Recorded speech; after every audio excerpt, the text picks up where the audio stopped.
В следващите няколко видеа искам да разгледаме как се решават част от задачите от входното ниво по технология на програмирането. Аз ще започна само с част от тях и ще оставя на вас да довършите останалите. Първата задача, която искам да започна, е задача номер 1 от входното ниво. Да се разработи програма, която изисква от потребителя да въведе две целочислени числа x, y, където x е по-малко от y. Да се намери сумата на всички нечетни числа в интервала x, y. Начинът, по който ще показвам задачите, е начинът, по който очаквам да се решават. Той не винаги е най-правилният. Може да има и други начини да се решат. Ще гледам да използвам много търсене в интернет, за да може не да се недостяват нещата, а да знае как да се търси. Така, искаме да разработим задачата на два езика. Първият език, на който ще разработваме, е на Java. Това ще съставим едно ново класче, което ще се казва Task 1. Finish. Task 1 ще си има main метод и искаме по някакъв начин int x равно на да въведем x от клавиатурата, след което искаме да въведем y от клавиатурата, след което задачата продължава с да се намери сумата на всички нечетни числа в интервала. Трябва по някакъв начин да обходим интервала от x до y, след което трябва да проверим всяко едно число от между x и y, което ще ги кръстим примерно n, n1, n2, n3, да проверим всяко едно от тях дали е нечетно. И за да проверим дали е нечетно, ни трябва някаква функция, която проверява дали са нечетни числата от even. Няма никакво значение дали проверяваме за четност или за нечетност. Проверката е една и съща. И в същото време накрая трябва да сумираме всичките числа. Как ще изглежда програмата, която искаме да имплементираме? Първите две неясни неща са как се въвежда число в Java. Как се въвежда число в Java? Нека да намерим как се въвежда число в Java. Отваряме си интернет и търсиме google.com, търсиме следното. Input number in Java. Auto input integers using Java и търсиме първата програма, която ще ни хареса. Виждаме два варианта. Единият вариант е от 3 реда, доста по-сложни. Втория вариант е от 2 реда. Нека да използваме този вариант. Копи. Отиваме в програмата. Трябва да импортнем сканера. Импорт. Така. Добре, да видим дали може да въведем числото x. Run as Java Application. И в момента в конзолата, която е отворена в Eclipse, може да въведем едно число, което е примерно 10. И програмата приключва. Това искаме от програмата, това прави тя. Нека да изкараме това число и на екрана. Искаме след като въведем X да изкараме каква е стойността на X.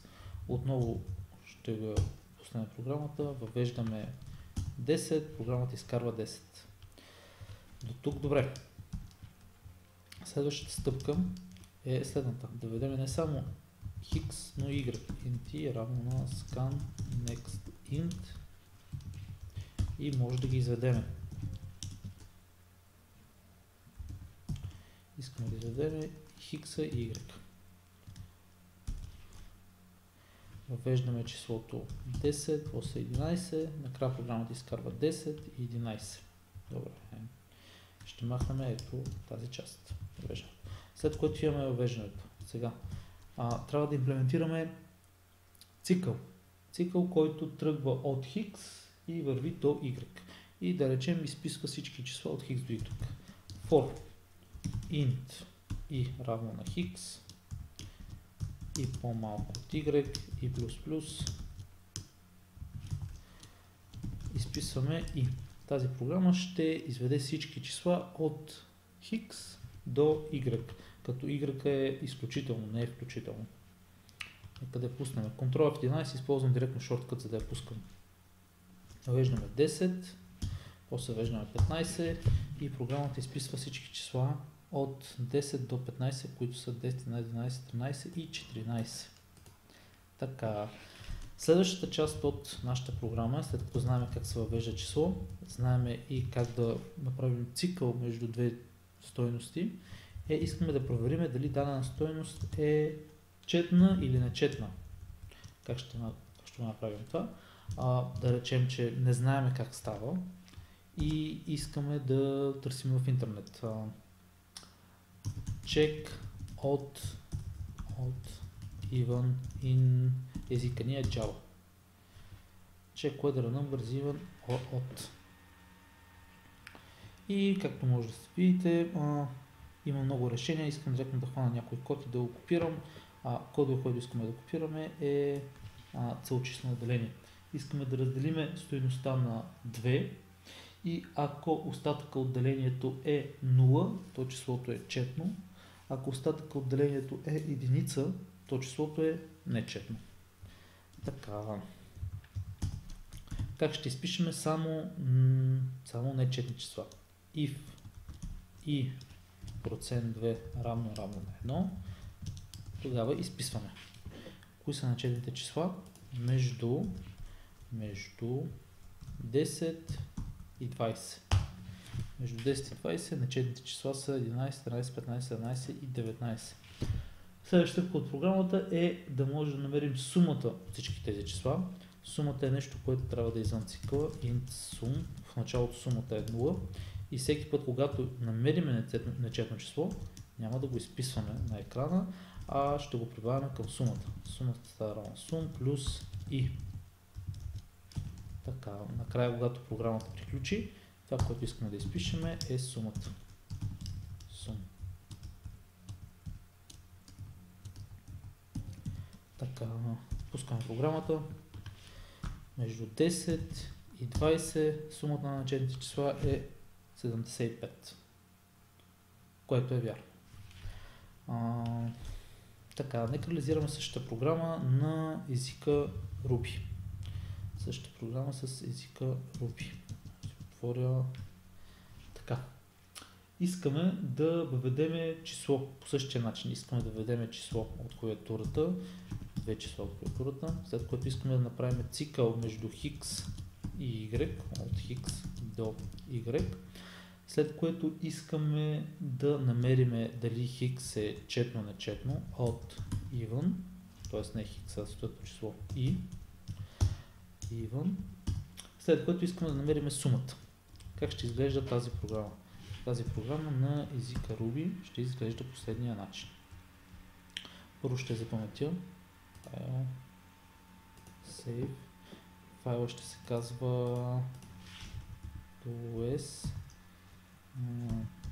така,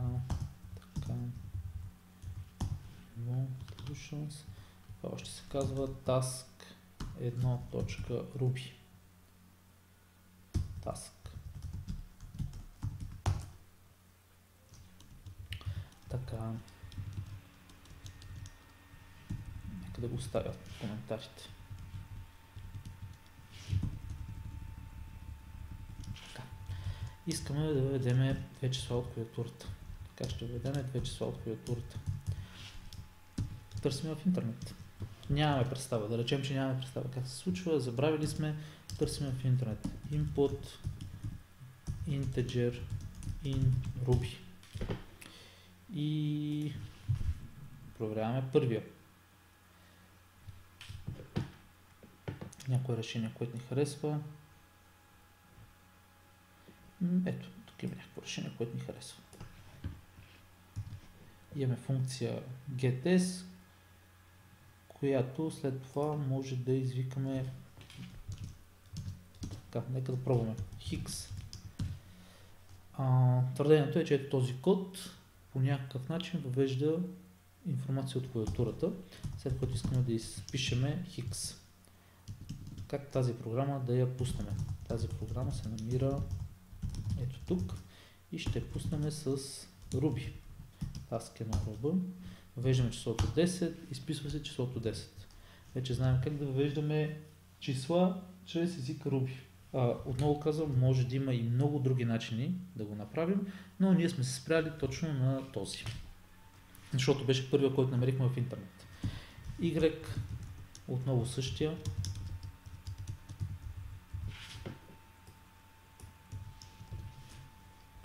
И нека да изпишем двете числа. X, Y.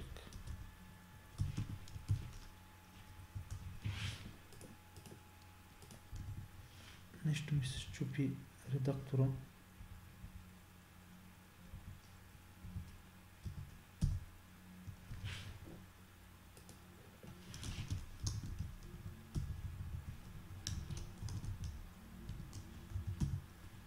Така е по-добре.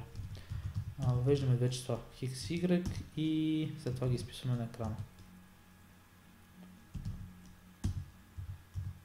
Въвеждаме 10, 11 и изписваме 10, 11.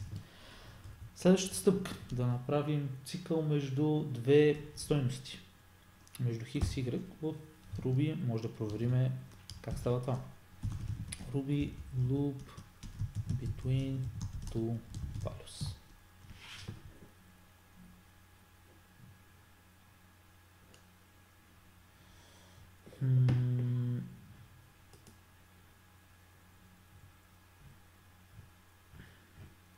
Може би това е толкова основно, че дори няма да го намерим веднага като резултат. Може да обходим всички числа между две стойности с X up to Y и за всяка стойност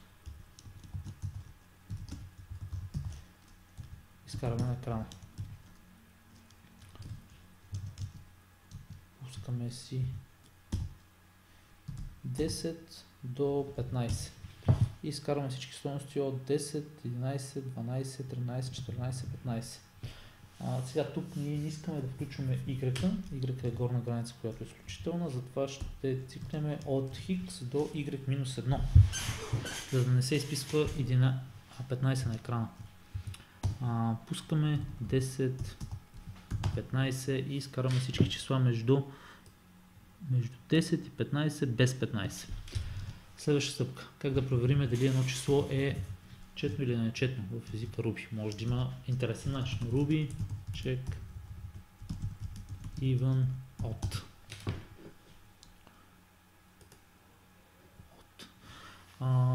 Така.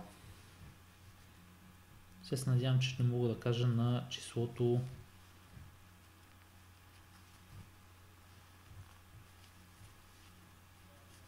Нека да пробваме същия начин.